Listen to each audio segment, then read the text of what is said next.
What's up, guys? Hey, how we doing? So, World Supercross doubleheader in Perth, Australia.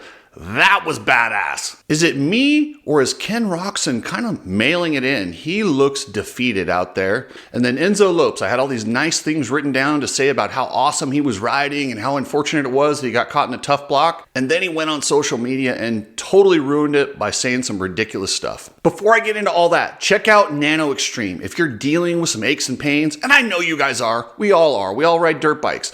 That's what happens. So try Nano-tech, use code COOKSY for free shipping, and get yourself some pain cream. If nothing else, it'll help reduce the amount of pills you have to take because it does really help. It helped my shoulder a ton. Use code COOKSY at Nano-tech at checkout and get free shipping. And while you're doing stuff to be healthy, head over to the Coach Rob store. Coach Rob has bundles designed, some of them for injury recovery, immune system. If you need a specific vitamin package that is dedicated to whatever you need, whether you're recovering from a broken bone, head over to the Coach Rob store and get your vitamin pack. Without further ado, let's get into the action at World Supercross in Perth, Western Australia. You need people like me so you can point your fucking fingers and say, that's the bad guy. So that stadium in Australia was cool looking. And that dirt, I guess the dirt in Western Australia is kind of loose. It looks like dirt back east. It looks like dirt where Eli Tomac lives in Cortez, Colorado. It's very loose. It held up pretty well, surprisingly well. The jumps didn't fall apart nearly like I thought they would. It was nothing like what they had in Vancouver with, as Ralph likes to say, the glacial till. The dirt held up much better than that and made for some very traditional supercross racing. It just looked more like a kind of a back east supercross, maybe an Indy or something like that. But the track crew did an amazing job keeping it prepped and fully raceable. And man, is it not a thing of beauty watching Eli Tomac use that rear tire? He is the master of the paddle tire. He takes that tire and he steers with the rear. If you watch, he gets on the gas so early in those turns, he's not even worried about the side slide that it has. He is using it to drive forward, and it clearly worked at this track. Anytime there's any sort of loose dirt, Eli goes with that paddle tire, and dang, it worked really good. And what really caught my attention is he said, for some reason, the paddle tire works better off of the metal grate. It grips better. I don't know if that's because the knobbies flex or what, but it's some sort of weird combination where you actually get better starts off the grate with that paddle tire, which is, if you can get a good start, that's worth a lot, especially in these 8-lap races. You know, they do 3 8-lap races and then a super final 12 laps. Starts are incredibly important. And I mean, when you're riding like Eli, I mean, it showed when he didn't get the start in that one main, Joey Savatgy was able to take the win. But yeah, he came right back and got another whole shot, or he's always in the top 2 or 3, and that's all you need for Eli. So watching Ken Roczen, it is so obvious his body language. He is one of the most transparent guys out there when it comes to when he's giving you that full effort and he's feeling it. He looked like a dude who was mailing it in this weekend. He did not have that same intensity he had. When he showed up at Vancouver, he was there to beat Eli. When he showed up in Australia, he just looks like he's there to collect his paycheck. I mean, he did not look like the same guy. His intensity wasn't there. I mean, he didn't even get second the third night. He let Joey Savatgy beat him. The only guy to beat Eli was Joey Savatgy, not Ken Roczen. And Ken typically is really good at Superpole. There's not a lot of people on earth that can throw down one lap like Ken Roczen. And in Superpole, he got beat by Gregory Aranda. Unfortunately, I don't know if he made a mistake or what happened because we don't get to see that. By the way, I wish World Supercross would please show that on the DAZN app. Superpole is very exciting, and I really wish at least show, like a highlight of each run. Like, it's one lap. Come on, guys. Help me out here. Help me help you. And I know a lot of the American fans were pissed they couldn't watch it. There's some sort of a conflict with Fox Sports here in the United States. What I did was I just used a VPN. That's just one of those things, or it makes it look like you're using the internet from another country. I used a VPN, watched it on DAZN, worked perfectly. So I strongly recommend, if you really want to watch World Supercross, just get one of the VPNs. Some of them are free. Just use one of those, and DAZN comes in perfectly. Keep in mind, these TV contracts were in place long before the current owners bought this series, so I'm sure they'll do something moving forward to unify it and make it a little easier to watch. If this is how we have to do it right now, so be it. Watch it on DAZN, get yourself a VPN. So what's alarming for me with Kenny Roczen is he is in the twilight of his career. He wants one more big contract. He's been rumored to Ducati, and in 2026, he is a free agent. He signed for the HEP Suzuki team for one more year because there's really nothing available this year. But the rumor is Ducati is going to go with Ken Roczen. Now, that will be a big money deal. They're going to have to make some big money to switch that Ducati team from Monster to Red Bull, but they're talking about it and they're trying to make it happen. Might have even already happened, but as far as I know, that's something that's still on the table. And I can promise you, if Ducati is watching Ken Roczen right now, they're like, ooh, do we really want to spend that kind of money on a guy who really is in the tail end of his career? If he cannot improve his intensity and get up on the podium next year in the American Supercross Series, I would bet that the offer with Ducati will be significantly less or non-existent. He's going to have to prove that he's still one of the top guys and he can battle for wins on any given night.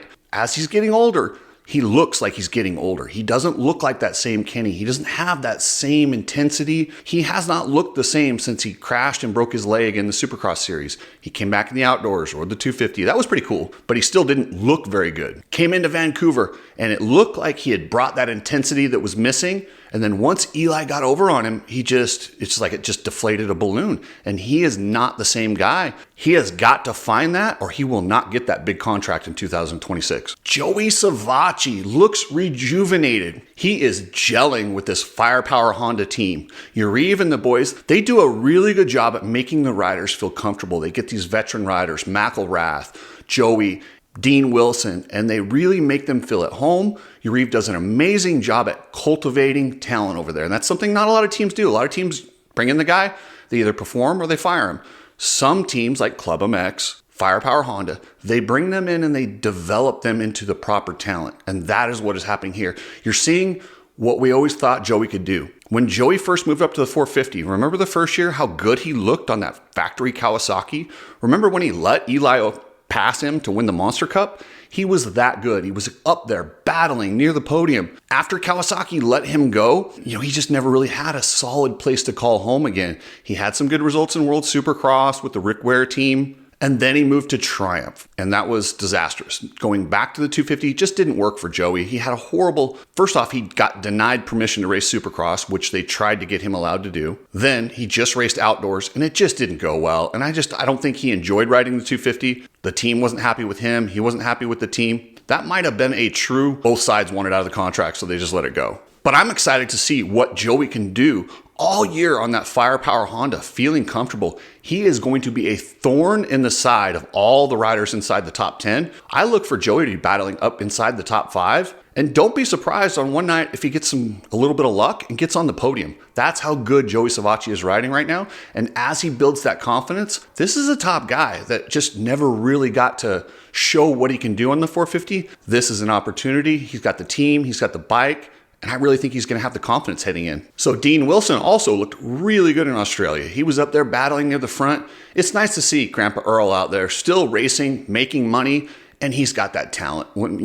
Dean just looks good on the bike, but he had an issue where I believe he crashed into the back of Luke Clout, dumped it in the rhythm section, and Colt Nichols, man, I feel bad for Colt Nichols. He was really looking good on that HEP Suzuki, getting comfortable, not taking unnecessary risks, just building a good base to head into next year. And as he's jumping over Dean Wilson's flipping bike, it kicks up and hits his rear wheel. What are the odds? Sent him over. It looked really bad. He didn't race the rest of the night. I don't know the extent of his injuries, but it sure didn't look good. And one of the staples of World Supercross since its existence has been Vince Friese. Vince is always up front battling. Unfortunately, he was dealing with some sort of an illness, so him and his team, Ryan Brees, Noah Viney, they all raced the Reno Arena Cross like a week ago. Then they flew out on Tuesday. There's 2 nights of hard racing in Arena Cross. Then they fly all the way to Australia, complete different time zone. He got sick, and it wasn't the Vince Friese that we have been seeing in World Supercross. He's got the next week. He's going to take it, and I was told he's going to go rest on the beach for a little while,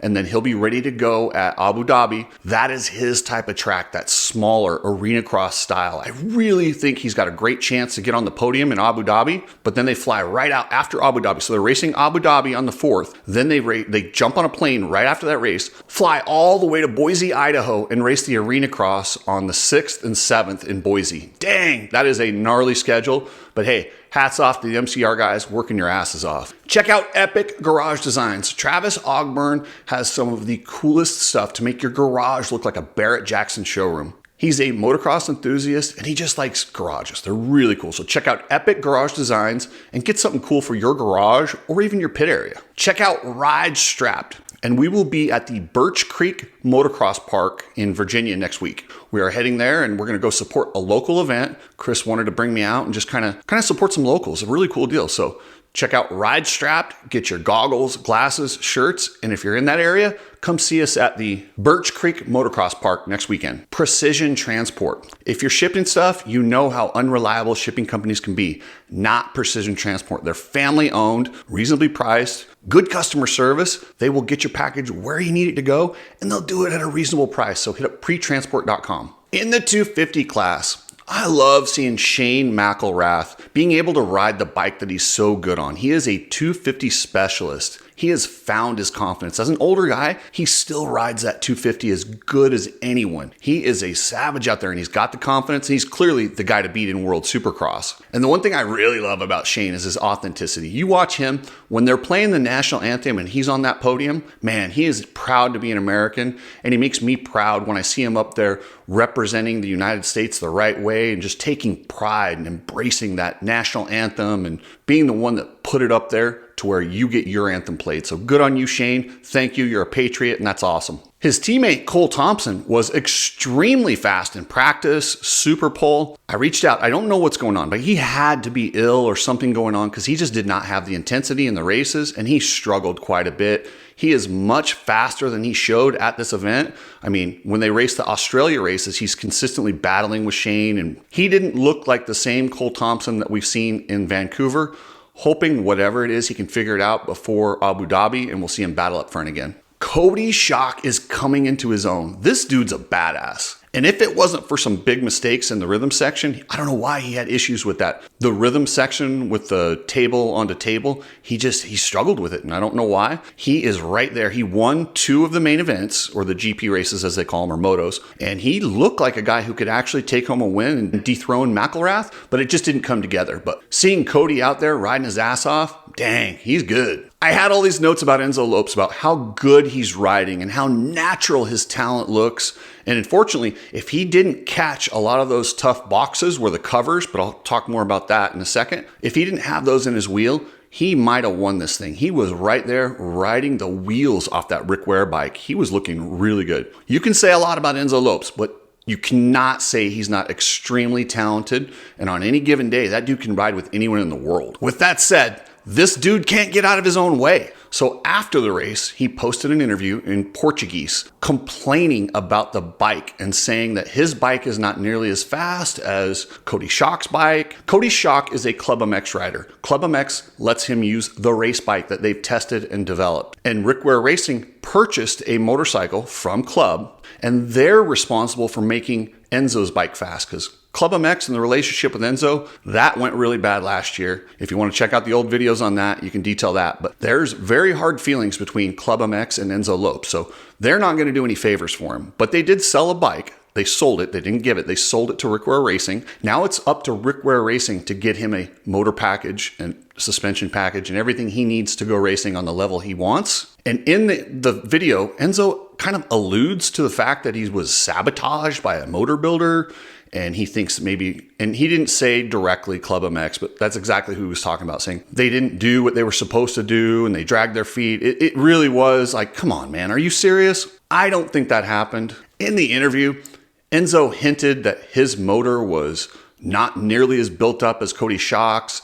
He felt sort of sabotaged by the motor builder they sent it to. He doesn't think they did what they were supposed to. I have to think he thinks that Club MX is behind that, which I did some research, and that's just not true. I don't know what the reason was or why he feels that way, but I think his bike was pretty fast. Maybe it wasn't as good as Cody Schock's, but Club MX put a ton of development into that motor, and they're not just going to give it to some guy who screwed him over last year. So even if Enzo's bike wasn't quite as fast as Cody Schock's, I do not believe he was being sabotaged by anyone. And he did the interview in Portuguese, and then he quickly took it down. But of course, once you put something up on the internet, it's there forever. You can take it down, but it doesn't go away, Enzo. If you said it back it up. Just say, hey, you know what? That's how I feel, and run with it. Don't take it down. Don't do it in Portuguese, hoping none of us English-speaking journalists. We have Google Translate. We can tell what you said. But if he could ever get his head screwed on right, he could absolutely be a contender to win races in any series. Not only just World Supercross, but any series. That's how good Enzo is and how much talent he has. MCR Honda rider Colin Park. Colin Park is a big dude. So seeing him on that 250,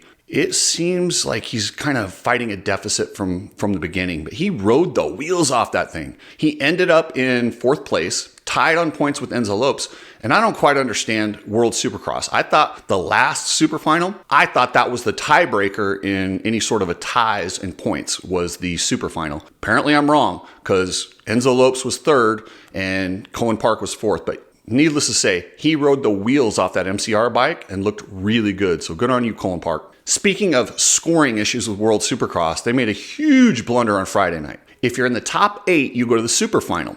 Vince Friese was 11th with 33 points on the night. Matt Moss was in 8th place. Somehow they screwed up and put Vince Friese, who's currently sitting in 11th, into the super final and pushed Matt Moss out. I don't know how that happened. It sucks, and it totally screwed Matt Moss and the Yamaha team, and they gave the points to Vince. Vince earned 13 points in that super final, and they let him keep them. I think that might be the right call because he did go out and race, but man, you guys got to do a better job on that. Come on. I love the format. I love the 3 races. I love the super final, but you've got to be good on that scoring. If you want to be the series at the highest level, you have to get this stuff right. Speaking of at the highest level, those tough boxes drive me bananas. They are the most dangerous thing I've seen on a supercross track in a long time. As soon as a rider hits them, the box crumbles and the cover instantly sucks up into the bike. This is so dangerous. Do you remember Trey Kennard back before the USA series hooked tough blocks, the covers onto the tough blocks, and he sucked one up in his wheel, didn't do the triple, and Ryan Morris landed on him, almost killing him and paralyzing him? It is a safety hazard to have tough blocks covers go up in the wheels.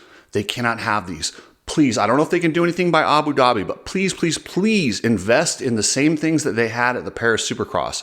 Those are the best tough blocks that I've seen, or sponsor logos or track markers. Good looking, they're angled so they don't grab your foot pegs, they don't have covers on them, they're not pads, so if you land on them, it's still gonna hurt. But I truly believe that is the best option I've seen so far. I really hope World Supercross can invest in those for the next season. I would love to see them get them by Abu Dhabi, but man, it's too late. I don't know what they do for Abu Dhabi. I just pray nobody gets hurt with a tough block cover going in their wheel. But for next season, please make a change. No more tough boxes. All right, guys, that's it for today's video on World Supercross. I absolutely love that series. They're doing an amazing job with it, and it is going to grow, and that format is so fun to watch. 3 main events followed by a super final. So you still have like an LCQ trying to get into the super. It's just badass. I really, really love it. It is good for the sport that World Supercross succeeds. Competition and places for guys to go make money makes the sport better for everybody.